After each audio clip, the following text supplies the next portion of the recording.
नमस्कार, स्वागत है आपके एनटीवी राजस्थान पर। आपको ये जानकर हैरानी होगी कि भरतपुर में एक अस्पताल ही बीमार हो गया है। जी हाँ, मामला यह है कि रुद्रावल सीएचसी ने मरीजों का इलाज करने से मना कर दिया। नर्सिंग कर्मियों का कहना है कि अस्पताल में टाँके लगाने के लिए सुई धागा भी नहीं है, इसीलिए मरीजों को अपना इलाज कराने भरतपुर आरबीएम अस्पताल जाना होगा। रुद्रावल सीएचसी पर 6 साल की बच्ची के इलाज में बरती गई लापरवाही को लेकर सीएमएचओ ने बीसीएमओ को तलब कर पूरे मामले की रिपोर्ट मांगी है। क्या है अब ये पूरा मामला, ये रिपोर्ट देखिए।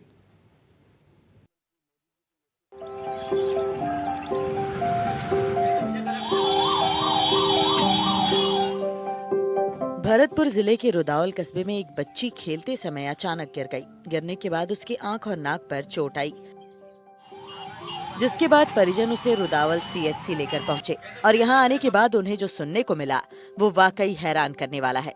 एक नर्सिंग कर्मी ने परिजनों से कहा कि बच्ची को यहां से ले जाएं, क्योंकि उनके पास टाँके लगाने के लिए सुई धागा नहीं है और इस बच्ची का उपचार भरतपुर आरबीएम अस्पताल में होगा। परिजन बच्ची को आरबीएम अस्पताल लेकर पहुँचे, जहाँ उसका उपचार हुआ। बच्ची दिन में खेल रही थी, वो खेलते समय एक टिप्पण पर गिर गई। उसको लेकर के हम हॉस्पिटल गए। वहाँ पर वो मुकेश कुमार वो कंपाउंडर मिला, उसको हमने दिखाया। उसने देखते ही दूर से देखा और कहा कि इसको भरतपुर ले जाओ, कि हमारे पास सुई और वो धागा नहीं है, इसको आप भरतपुर ले जाओ। और डॉक्टर साहब भी आए, उन्होंने भी दूर से देख कर कहा कि इसको भरतपुर ले जाओ आप। हम उसे अपनी निजी गाड़ी से करके भरतपुर ले गए, वहाँ उनका इलाज करवाया। और वहाँ पर डॉक्टरों ने कहा कि ये इलाज तो सीएचसी रुदावल में ही हो सकता था, लेकिन वहाँ मना कर दिया। ना हमें रेफर कार्ड दिया, ना एम्बुलेंस की कोई व्यवस्था करवाई। 5 साल के एक बच्चे गुल्लू अपने परिवार के किसी आदमी, चाचा या कोई उसके पिताजी, जो लेके इसको अस्पताल पहुँचे। वहाँ पे पहले तो नर्सिंग स्टाफ ने इसको अटेंड किया, उसके बाद डॉक्टर साहब ने इसको अटेंड किया, इस पेशेंट को। डॉक्टर साहब से जब बात करी तो ये सारी जानकारी ये निकल के आई कि बच्ची को जो चोट थी वो थोड़ी गहरी थी, मतलब नाक के बीच में से फटा हुआ था और एक एला लेफ्ट साइड का ये यहाँ से पूरा फटा हुआ था। तो जैसे कि आप जानते हैं कि शरीर के सारे अंग ही बहुत ज़्यादा महत्वपूर्ण है, और जब बच्ची अस्पताल में पहुंची थी तो उसको कोई रक्त का रिसाव नहीं हो रहा था। तो उधर के स्टाफ ने 6 साल से कम की उम्र थी तो टेटनस का इंजेक्शन लगाना ज़रूरत नहीं था, तो उसकी ढंग से सफाई करके पट्टी करके उनको ये समझा के भेजा था कि इनको आप ईएनटी सर्जन के पास लेके जाएं, ताकि इसके जो टाँके वगैरह और आगे का जो प्रक्रिया वो अच्छे से हो सके।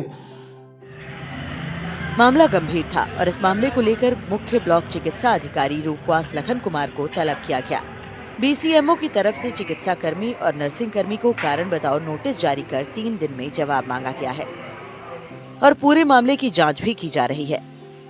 सीएमएचओ ने अस्पताल में सुई धागे की बात को लेकर कहा कि सीएचसी पर सुई धागा था, लेकिन बच्ची के चोट गहरे थे और परिजनों से कहा गया था कि बच्ची का इलाज विशेषज्ञ चिकित्सक के द्वारा आरबीएम अस्पताल में किया जाएगा। बाकी इसमें हमने बीसीएमओ साहब को तलब किया है। बीसीएमओ साहब ने डॉक्टर साहब को कारण बताओ नोटिस और इस जो भी घटना है इसकी सारी रिपोर्ट मांगी है। जैसी वो रिपोर्ट आएगी हम आपको इस घटना के बारे में और जो आगे की स्टेटस है वो ब्रीफिंग कर देंगे।